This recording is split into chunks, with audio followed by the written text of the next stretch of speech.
The video I want to show you here is a video that confirms a statement, or rather something that I normally tell our subscribers here, that what is being packaged as prayer rallies are actually political rallies.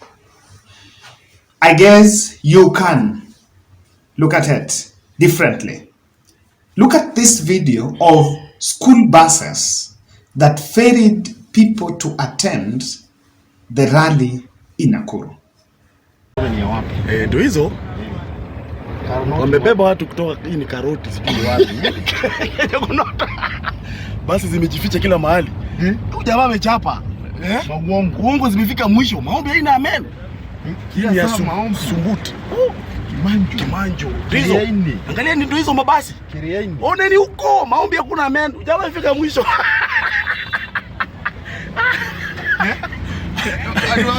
Hii hakuna, amechapa huyu. Kila saa. Ni baba tu aseme haya. Hii nini hii? Uongo sasa zimefika mwisho, watu wameamuka. Gembe. Hii ni Meru, si ndio? Meru. Angalia. Hii ni bahati.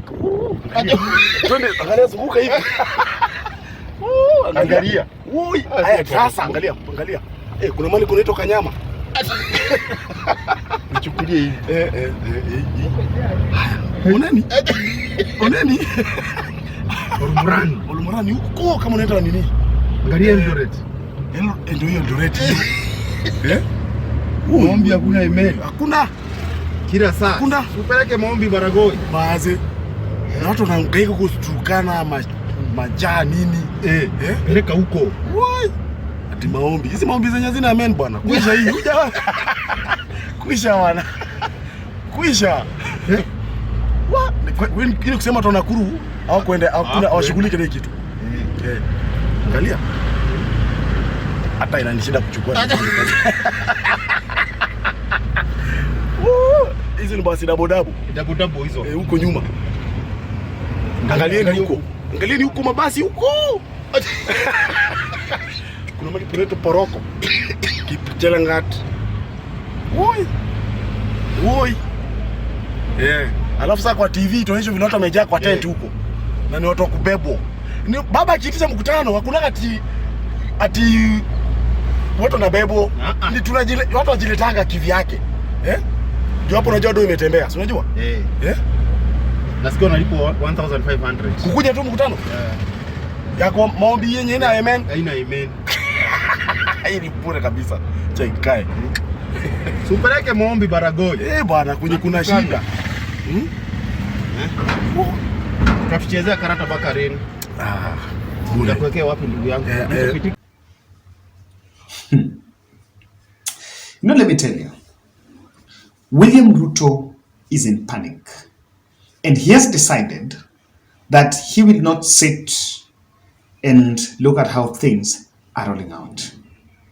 Why do you think Ruto is back in the campaign trail? Because what is the vote mobilization? What is the mobilization for? This rally was supposed to be held last week. And I remember when President was away, President William Ruto, I think, was in Bujumbura last weekend. The very day, Rigathi Gachagua met with Rift Valley governors. And he met with the Rift Valley governors planning for this. And they intentionally decided to make this rally be about Uhuru Kenyatta. Because they said that after Uhuru Kenyatta won in 2017, he never went there to say thank you, despite the fact that when they were prayed for there in the formation of Jubilee Party, because Jubilee Party was launched there, they were supposed to come back and say thank you. So Ruto is saying they never came back. And so if it was in the spirit of coming back to say thank you, why is it that they're going back 6 months later? If it was that critical. And the question is simple. We are using the church. The model that was used in central Kenya is going to be used in the other parts of the country. What is in the package? We keep on saying that it is not about what you are being told as it is being that is being done. It's totally different for what William Ruto is targeting. Ruto is in serious panic and has decided that he's going to start the campaigns, and the model, or rather the space he's going to use, is the church. Nothing more. I followed that event, and while they were in that event, I saw Mike Sonko, the Nairobi governor, went there, and amongst the leaders, he was also given an opportunity to talk. And when he spoke there, acknowledging that they had agreed that there is no politics, he decided to attack former President Uhuru Kenyatta. Nothing new. Every speaker, one after the other, went there, and the theme of that event was about Uhuru Muigai Kenyatta, that Uhuru alitutesa. The only reason why, one observation that I'm making here is that William Ruto has decided that he has to go back to campaign. I will tell you why. There are very few reasons. Kindly subscribe to our channel, click the notification bell, and also like our video. I also remind you of our fundraise, the number I've pinned there, as we come to the end of it by tomorrow. Ladies and gentlemen, Ruto has realized one thing, that the hustler agenda that was packaged towards the last general election has become the shortest political narrative to survive test of time. It has actually failed the test of time. And so, you cannot sustain it. And as people transition from the hustler lie, they've known one thing, that the masses are swinging back to Raila Odinga. So, with what is happening currently, people are swinging back to Raila. The same masses we called hustlers are actually swinging back. And that is the kind of quagmire that UDA has found themselves. So he's decided that, he wants to reach out to the people. He's targeting to talk to the population. And while we were there, I am going to analyze to you, Natembeya was telling the president that, look here, don't listen to what your advisors are telling you. They might be lying to you. The truth of the matter here is that you must look at what is not right. That is what is going on. Secondly, Ruto has realized, and he knows very well, that when it comes to government, there is no difference between, in terms of enforcement, to some extent, they will go after Uhurus, or rather, there will be a bit of that oppression or vendetta against other people. And that personal vendetta against Uhuru Kenyatta and Mtaani is already giving sympathy, traction to Raila Odinga's side. So what he has decided that they are going to defend their actions against Uhuru Kenyatta and Uhuru Kenyatta's ally in church, because with that it comes with some sort of it comes with some sort of credibility, or it boosts credibility of the lie.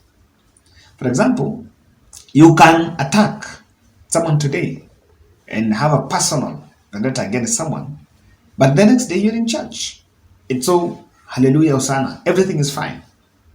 So they've known very well that while in public, something the population might sympathize with Uhuru, and the media is not mostly on their side, because the media also wants the numbers. The traction is on the oppressed. So when you use the clergy space, it's an opportunity for you to get credibility with the people. And I'm wondering, so what is so far the problem? Because in these are Rift Valley counties. It was in Nakuru and it brought together Rift Valley counties. If you saw those buses, there are some buses there that are from Baringo and Rift Valley counties. These are areas that William Ruto should be enjoying massive support. And so even if there are resources to be used, then these resources should not be used they should be used in areas that you really need to get more votes. For example, if you organize a church service in Nyanza and you want, it's more advisable you spend that in Nyanza than spend it in the Rift Valley, where how much are you adding? It's as simple as that. How much are you going to add into it? I'm making two observations from this. There's a lot of plunder of our resources. Because just ask yourself, whether it was paid by organizers because there's a coordinated committee between the different counties and maybe the national team, the executive team, or other people who are organizing state functions, like Michael Gitonga, who paid for these buses? Are these people coming here free? They are being remunerated. I've ever covered these events, and so this is not something I am unfamiliar with. I have ever covered these events. So who paid for them? They are paid. The buses are fueled just to attend. What we are going to spend a lot. We are spending a lot of resources in political things. So it's upon the Auditor General to analyze, because otherwise we are going to see we're going to see the way the Kenyan resources are going to be squandered. Could it be that President William Ruto has decided that what he did against Uhuru Kenyatta in Mountain can be done against him? Can his voting population turn against him? So he's also trying to entrench it in Rift Valley. Is it a possibility that he's feeling insecure in his own home? Because that was done against Uhuru Kenyatta. Could it be a possibility that even that rebellion will build between them? Could it be a possibility? Because why would you spend money into it? This is it. They're dismissing Raila Odinga's rallies and what will be the rebellion call, but behind the scene, they are trying to counter. And that's why I also insist, while Raila might go the rally way, but I think I would suggest they go more to the grassroots. They go more to the grassroots. So that the grassroots mobilization, that would be a good way. Because the messaging in rallies is different from messaging here. No, not is different. The audience is different. The others are more of sycophants who are also classified audience. But in the church, the people who have been caged into something called religion, and they want to believe what the pastor is saying. Ladies and gentlemen, what are your thoughts about this issue of buses being ferried ferrying people to Nakuru?